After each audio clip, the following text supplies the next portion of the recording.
Hi guys, welcome to Sourav omnibus YouTube channel. আজ আলোচনা করব রেলওয়ে গ্রুপ ডি যে এক্সাম হবে রিসেন্টলি কিছুদিন পরে যে এক্সামটা শুরু হবে, সেই এক্সামের সিলেবাস কীরকম, কীভাবে প্রিপারেশন নেবে, কোন স্ট্র্যাটেজি ফলো করবে, আর কোন কোন বই পড়বে, আর কীরকম কী এক্সাম হবে, যাবতীয় ডিটেলস নিয়ে এই ভিডিওতে আলোচনা করব।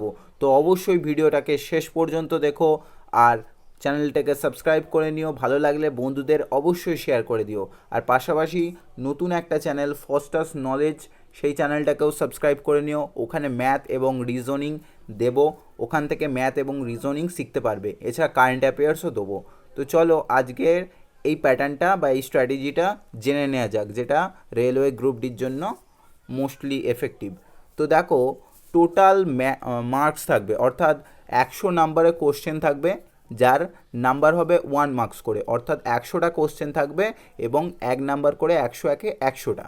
এবং টাইম কত থাকবে? টাইম থাকবে 1.5 ঘন্টা বা 90 মিনিট টাইম থাকবে।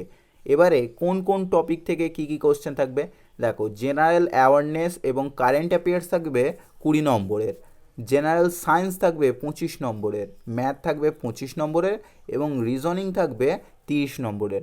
বলতে গেলে রিজনিংটা সব থেকে বেশি নাম্বার থাকবে, তাই রিজনিংটাকে বেশি প্র্যাকটিস করতে হবে। তারপরে ম্যাথ থাকবে, তারপরে তো জেনারেল সায়েন্স এবং general awareness and current affairs থাকবে।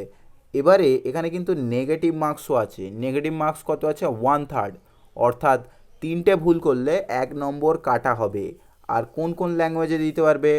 2টো ল্যাঙ্গুয়েজে তোমরা দিতে পারবে এক্সাম, বেঙ্গলি এবং ইংলিশ। যে কোনো ল্যাঙ্গুয়েজে তুমি দিতে পারবে এই এক্সামটা। এবারে কোন কোন বই পড়বে এবং কোন কোন বই থেকে কি কি চ্যাপ্টার পড়বে সেই বিষয়টা বলে দিই। তো দেখো, জেনারেল অ্যাওয়ারনেসের মধ্যে কি কি পড়বে? ইতিহাস এবং জাতীয় মুক্তি সংগ্রাম, অর্থাৎ ন্যাশনাল মুভমেন্ট, এই সম্বন্ধে যাবতীয় পড়বে। 2 নম্বর কি? ভারত ও বিশ্বের ভূগোল। 3 নম্বরটা এখানে মিসিং হয়ে গেছে। তারপর হচ্ছে ভারতীয় সংবিধান বা ইন্ডিয়ান কনস্টিটিউশন। তারপরে থাকবে কারেন্ট অ্যাফেয়ার্স। এখানে অনেকে বলবে কারেন্ট অ্যাফেয়ার্স কতদিন পর্যন্ত পড়বো দাদা? তো কারেন্ট অ্যাফেয়ার্স 2019 আগস্ট মাস থেকে till to your exam date, মানে till to your exam date before 15 days, মানে 15 দিন, এক্সামের 15 দিন আগে পর্যন্ত কারেন্ট অ্যাফেয়ার্স পড়তে হবে। এক্সামের 15 দিন আগে পর্যন্ত পড়ে না, তার আগে পর্যন্ত পড়তে হবে। তো 2019 আগস্ট মাস থেকে পড়বে। আমি জাস্ট একটা অ্যাজাম করে বলে দিয়েছি, এর মধ্যেই থাকবে যা থাকবে। এবারে স্ট্র্যাটিক জিকের মধ্যে কি কি থাকবে, কি কি পড়তে হবে। তো স্ট্র্যাটিক জিকের মধ্যে কি কি পড়তে হবে বলে দিই। বর্তমানে মুখ্যমন্ত্রী ও গভর্নরকে, তারপর কারেন্ট অ্যাপয়েন্টমেন্ট, অর্থাৎ রিসেন্টলি কাকে কাকে নিয়োগ করা হয়েছে, কোন পোস্টে তিনি নিয়োগ হয়েছেন সেটা বলতে হবে। কোন ব্যক্তি কোন খেলার সাথে যুক্ত, অর্থাৎ ফেমাস স্পোর্টস পার্সনদের নিয়ে বলতে হবে। তারপরে হচ্ছে লোকাল স্পোর্টস, মানে যে আঞ্চলিক খেলাগুলো হয়ে থাকে বা ন্যাশনালের যে সেমিনারগুলো বা ছোটোখাটো যে খেলাগুলো হয়ে থাকে সেগুলোর সম্বন্ধে পড়তে পারে। তারপর ফেমাস কাপ, অর্থাৎ খেলার মধ্যে যে বিভিন্ন কাপ থাকে, Commonwealth game, Asian games, FIFA world cup, ICC world cup, IPL, এই যাবতীয় খেলা সম্বন্ধে কিন্তু মানে কোশ্চেন পড়ে থাকে। তো এটা করতে হবে। তারপরে কি করতে হবে? বিভিন্ন রাজ্যের নৃত্য, অর্থাৎ যে বিভিন্ন স্টেটের যে নৃত্য থাকে না, সেই নৃত্যগুলোকে নিয়ে মনে রাখতে হবে। তারপরে কি কি আছে? তারপরে হচ্ছে কে কোন বাদ্যযন্ত্রের সঙ্গে যুক্ত, অর্থাৎ কে কোন ইনস্ট্রুমেন্টের সাথে যুক্ত সেটা। তারপরে বুকস অ্যান্ড অথার্স থাকে, বিভিন্ন হ্রদ এবং সেটি কোন রাজ্যে অবস্থিত সেটা থাকে, বিভিন্ন অভয়ারণ্য ও জাতীয় উদ্যান, তারপর নদী তীরবর্তী শহর, তারপরে অ্যাওয়ার্ড অ্যান্ড অনার, গুরুত্বপূর্ণ দিন, ভাষা বা ল্যাঙ্গুয়েজ, মানে কোন দেশের কী ভাষা, বিভিন্ন ব্যাংক এবং তাদের সদর দপ্তর, এইগুলো থাকে। এছাড়া থাকে বিভিন্ন দেশের মুদ্রা, বিভিন্ন দেশের রাজধানী বা ক্যাপিটাল, বিভিন্ন দেশের সংসদ বা পার্লামেন্টের নাম, তারপরে আন্তর্জাতিক সংস্থাগুলি সদর দপ্তর বা হেডকোয়ার্টার, বৈজ্ঞানিক যন্ত্রপাতি, নদী বাঁধ, বিশ্ব ঐতিহ্য স্থান, ভারতের বৃহত্তম দীর্ঘতম স্থানগুলোর নাম, এগুলো থাকে। এছাড়া থাকে সর্বোচ্চ, মানে যে হাইয়েস্ট, বিগেস্ট, লার্জেস্ট, এই যে এই টপিকগুলো থাকে। এছাড়া থাকে এরপর অ্যাব্রিভিয়েশনস থাকে, মানে যেগুলোকে ফুল ফর্ম বলি, ফুল ফর্ম থাকে। তারপরে বিভিন্ন ফেস্টিভ্যালের নাম থাকে, যে কোন ফেস্টিভ্যাল কোন অঞ্চলে বিখ্যাত, তারপরে আবিষ্কার ও আবিষ্কারক, ইনভেনশন অ্যান্ড ইনভেন্টর, তারপরে বৈজ্ঞানিক অধ্যয়ন থাকে, বর্ডার অ্যান্ড প্রণালী, যে ভারত পাকিস্তানের মধ্যে কোন বর্ডার আছে ইত্যাদি থাকে, তারপরে ভারতীয় মুদ্রা, রিসার্চ সেন্টার, তারপরে হচ্ছে joint military exercise, high court, supreme court. তো এইগুলো থাকে জিকের মধ্যে, জেনারেল নলেজ বা জেনারেল অ্যাওয়ারনেসের মধ্যে। এরপর বলি জেনারেল সায়েন্সের মধ্যে কি থাকে। জেনারেল সায়েন্সের মধ্যে জীবনবিজ্ঞান, ভৌতবিজ্ঞান এবং রসায়নবিদ্যা, এই তিনটে থাকে। তো জীবনবিজ্ঞান, ভৌতবিজ্ঞান, রসায়নবিদ্যার মধ্যে কি কি থাকে?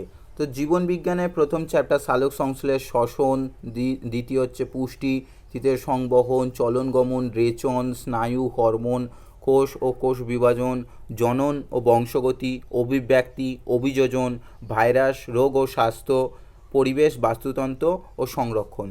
তো এইগুলো হয়ে গেল জীবন বিজ্ঞানের মধ্যে। তারপরে কি থাকে? তারপরে থাকে পদার্থবিদ্যা বা ফিজিক্স। পদার্থবিদ্যা বা ফিজিক্সের মধ্যে কি থাকে? ফিজিক্সের মধ্যে থাকে পরিমাপ পদ্ধতি, পদার্থ, ভর, ওজন, শক্তি, পদার্থের অবস্থার পরিবর্তন, স্থিতীয় গতি, কার্যক্ষমতা ও শক্তি, তাপ, আলোক বিজ্ঞান, শব্দ, প্রবাহী তড়িৎ, তড়িৎ শক্তি, তড়িৎ ক্ষরণ, ক্যাথোড রশ্মি ও এক্স রশ্মি। এগুলো হয়ে গেল ফিজিক্সের। কেমিস্ট্রির কী থাকে?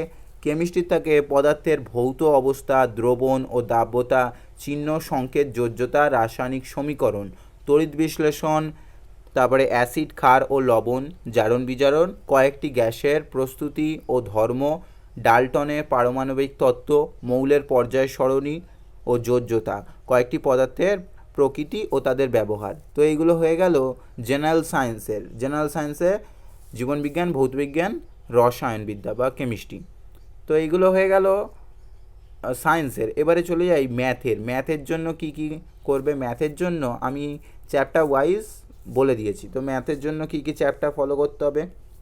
প্রথমত সিম্পলিফিকেশন বা সরল, তারপর নাম্বার সিস্টেম, লসাগু গসাগু, যেটা এলসিএম এইচসিএম বলে, এইচসিএফ বলে, তারপরে অনুপাত সমানুপাত, রেশিও অ্যান্ড প্রপোর্শন, তারপর শতকরা, পার্সেন্টেজ, লাভ ক্ষতি, প্রফিট অ্যান্ড লস, তারপরে ট্রেন সংক্রান্ত সমস্যা, যে টাইম অ্যান্ড ডিস্টেন্সের অঙ্ক, time and distance, boat and stream, এটাও টাইম অ্যান্ড ডিস্টেন্সের মধ্যেই যদিও পড়ে, নৌকো স্রোতের অঙ্ক, তারপর সরল ও জটিল সুদ, সিম্পল অ্যান্ড কম্পাউন্ড ইন্টারেস্ট, হ্যাঁ কম্পাউন্ড ইন্টারেস্ট, নল ও চৌবাচ্চা, মানে নল চৌবাচ্চার অঙ্ক, তারপরে সময় কাজের মানে টাইম অ্যান্ড ওয়ার্কের, তারপর মিশ্রণের অঙ্ক থাকে মানে অ্যালিগেশনের থাকে, তারপরে অ্যালজেব্রা থাকে, তারপরে জিওমেট্রি থাকে, ত্রিকোণমিতি থাকে, মানে এরকমভাবে করতে হয়।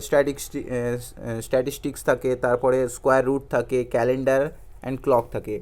তো যাবতীয় সমস্ত কিছু আমি কিন্তু ওই ফস্টার্স নলেজ চ্যানেলে আলোচনা করব, কিন্তু তাই তোমরা অবশ্যই ওই চ্যানেলটাকে সাবস্ক্রাইব করে নিও। এরপরে ম্যাথের জন্য কি কি বই ফলো করতে হবে সেটা নিয়ে একটা বলেছি। তো ম্যাথের জন্য দেখো কোয়ান্টিটিভ অ্যাপ্টিটিউডের একটা বই ফলো করতে পারো। এই কোয়ান্টিটিভ অ্যাপ্টিটিউডের বইটা দুটো ভাষাতেই আছে, ইংলিশেও আছে, বাংলাতেও আছে, এবং আর.এস. আগরওয়াল স্যারের লেখা। আর এছাড়া বাংলাতে আরেকজন আছেন যিনি লিখছেন, সুবির দাস। সুবির দাসের বইটাও খুব ভালো, এই বইটাও তোমরা ফলো করতে পারো। এই তিনটে বইয়ের মধ্যে যে কোনো একটা ফলো করলেই হবে। এরপরে চলে যাই রিজনিং। রিজনিংয়ের মধ্যে কি কি আছে? তো রিজনিংয়ের কোন কোন চ্যাপ্টার করতে হবে সেইগুলো নিয়ে একটু বলে দিই।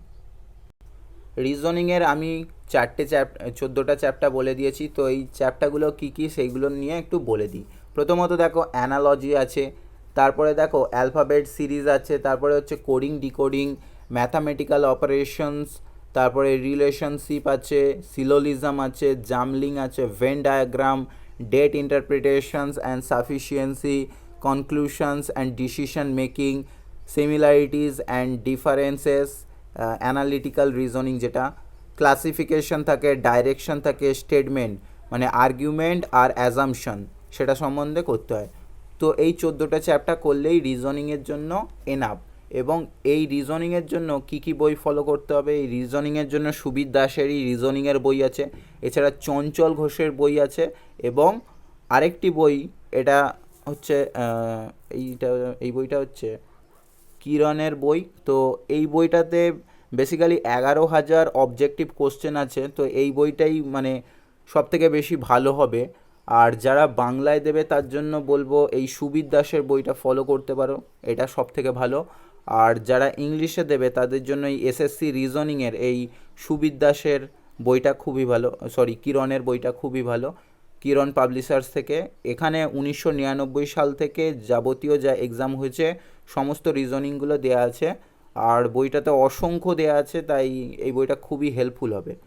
তো আশা করি এই ভিডিওটা তোমাদের অনেক হেল্পফুল হয়েছে। ভিডিওটা যদি হেল্পফুল বলে মনে হয় অবশ্যই চ্যানেলটিকে সাবস্ক্রাইব করে বেল আইকনে প্রেস করে দিও এরকম লেটেস্ট ভিডিও নোটিফিকেশান পাওয়ার জন্য। আর প্লিজ ভিডিওটাকে শেয়ার করে দিও, কোনো রকম কনফিউশন থাকলে কমেন্ট বক্সে জানাতে পারো। থ্যাংকস ফর ওয়াচিং, আর ফস্টার্স নলেজ চ্যানেলটাকে সাবস্ক্রাইব করে নিও। Thank you everyone.